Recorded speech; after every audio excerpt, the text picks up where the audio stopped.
Привет, друзья! Один любитель плова с Ютуба уходит, другой приходит на его место.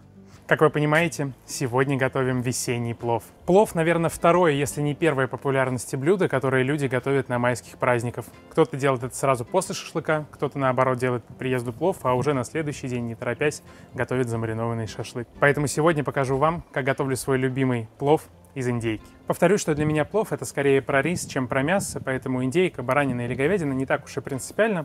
Самое главное это вкусный, насыщенный плов, который напитался всеми ароматами зирвака.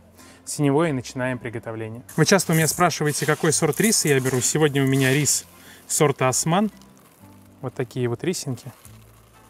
И как всегда мне нравится доводить рис до полуготовности перед закладкой его в казан. Поэтому насыпаем небольшое количество соли, заливаем его кипятком, чтобы вода полностью покрывала рис. Посолили и залили горячей водой. На мой взгляд, это идеальный способ подготовить рис, так, чтобы он получался максимально рассыпчатым. Хотя кому-то нравится и слипшийся, никого не сужу. Все готовят как нравится, главное, чтобы вам было вкусно. Остальное уже не важно. Начнем подготавливать остальные ингредиенты. Так как сегодня готовлю плов с индейкой, взял, на мой взгляд, самую сочную часть. Это филе бедра. И нарежу ее на кусочки чуть помельче.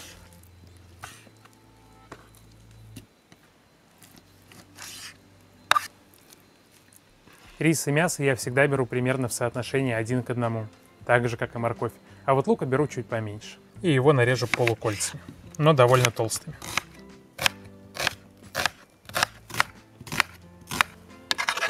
Что же касается моркови, то ее нарезаем брусочком. Вначале вот такими пластиночками.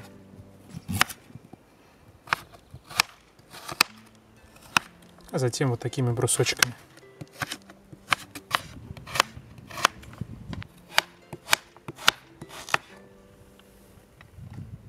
В принципе, с точки зрения подготовки ингредиентов от нас больше ничего не требуется. Чеснок, острый перец, специи – все это будет добавляться в процессе приготовления непосредственно в казане. Поэтому ставим разогреваться казан и наливаем туда растительное масло.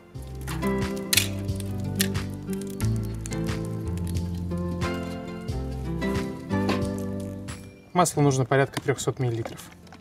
И обязательно даем хорошенько разогреться казану и маслу. Без этого не продолжаем готовить.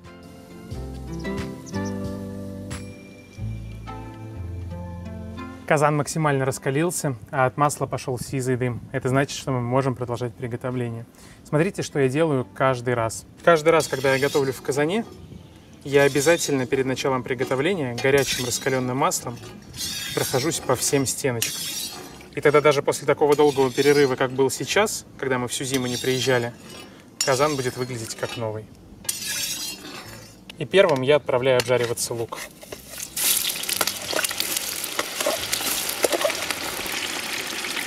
За счет того, что масло раскаленное, происходит это очень быстро. Лук темнеет и не только дает приятный аромат, но и красиво подкрашивает масло, в котором будет томиться наш плов. Смотрите, как быстро он обжаривается. И уже вот на такой степени готовности можно отправлять мясо.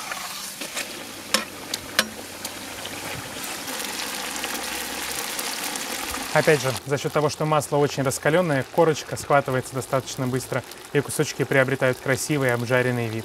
Это ни в коем случае не говорит о том, что там что-то запечаталось, и мясо останется сочным.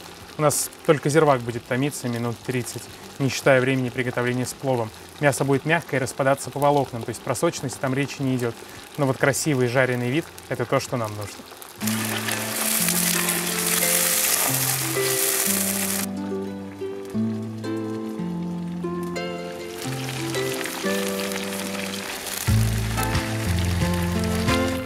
Разве это не аппетитно?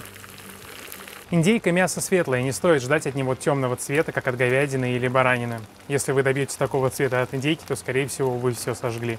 Поэтому, как только увидели аппетитную зажаристую корочку, следующим этапом добавляем морковь. Обжариваем все вместе еще пару минут. Вот так обжарить индейку и лук будет вполне достаточно.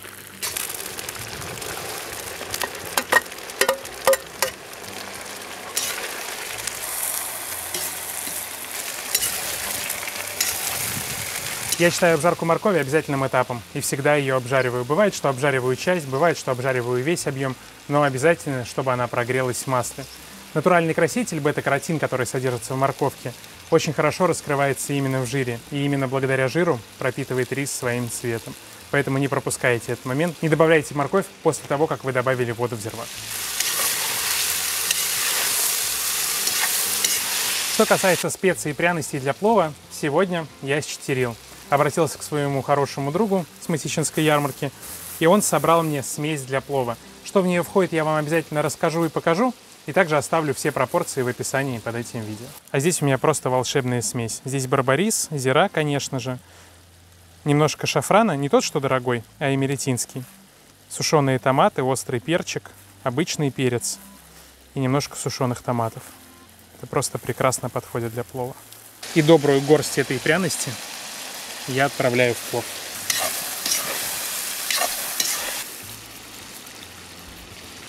Ну и, конечно же, в зирвак нужно добавить соль, чеснок и острые перчики.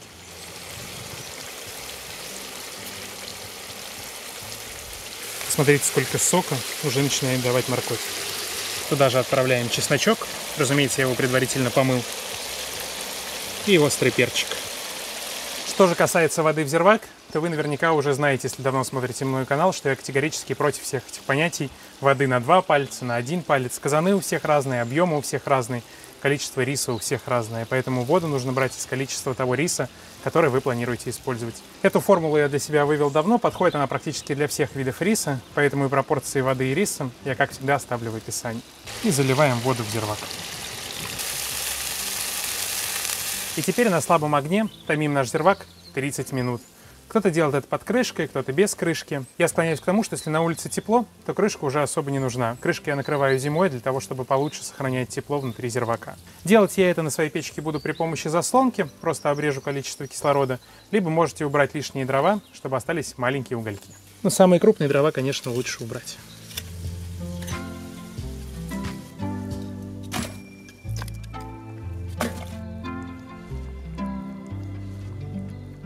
До окончания томления зирвака осталось буквально 5 минут. Огонь под казаном нужно довести до максимума перед закладкой риса. Поэтому подбрасываем дровишек, ждем, когда начнется активное бруление, и можно продолжать приготовление.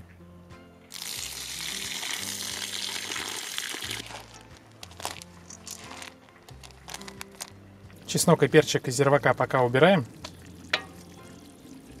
Добавляю консервированный нут. И сверху выкладываю замоченный рис.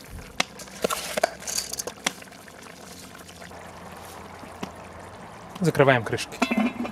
Под закрытой крышкой держим рис 15 минут. После этого его можно будет перемешать. Ну и пока мы ждем готовности риса, какой же плов без освежающего салатика со свежими помидорами и красным лучком. Поэтому приготовим и его.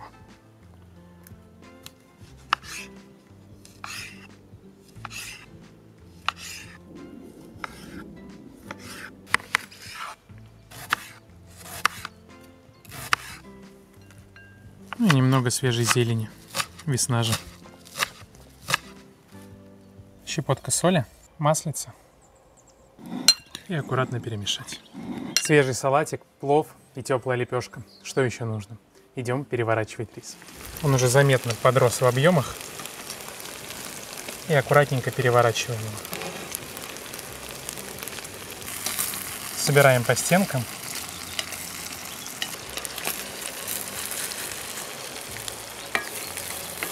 И под закрытой крышкой продолжаем готовить еще минут 15. По количеству воды смотрите, если нужно добавить немножко, можно добавить, но не добавляйте сразу много. По несколько столовых ложек, просто для того, чтобы довести рис до готовности. Я бы еще немножко подлил. Нам остается дождаться и подать все к столу.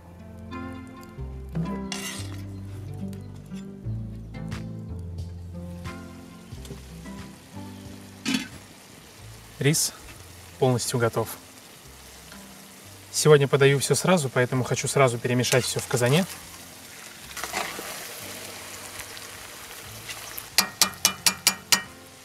Закрываю крышкой, дам настояться 5 минут и подаю к столу.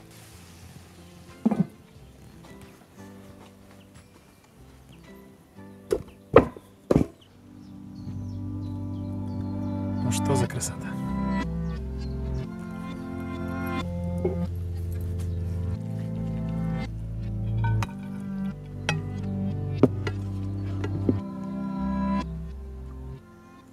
конечно, можно выложить перчик и чеснок для тех, кто любит. Даже солнышко освещает плов. И вот еще одна причина, почему я люблю дать плову отстояться. Посмотрите, сколько жира стекает вниз. А так он не попадет к нам в плов. При этом, посмотрите, все стенки чистые, и ничего не пригорает. Друзья, если это видео вам понравилось, не забывайте подписываться на канал, ставить ваши лайки, делиться рецептом с вашими друзьями в ваших социальных сетях. Надеюсь, на душе у вас весна, тепло и хорошее настроение. Давайте попробуем наш плов. Рис просто превосходный. Как же я ждал этого момента.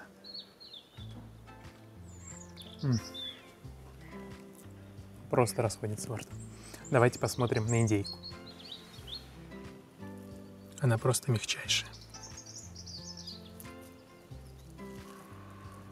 А какая она вкусная, вы даже себе не представляете.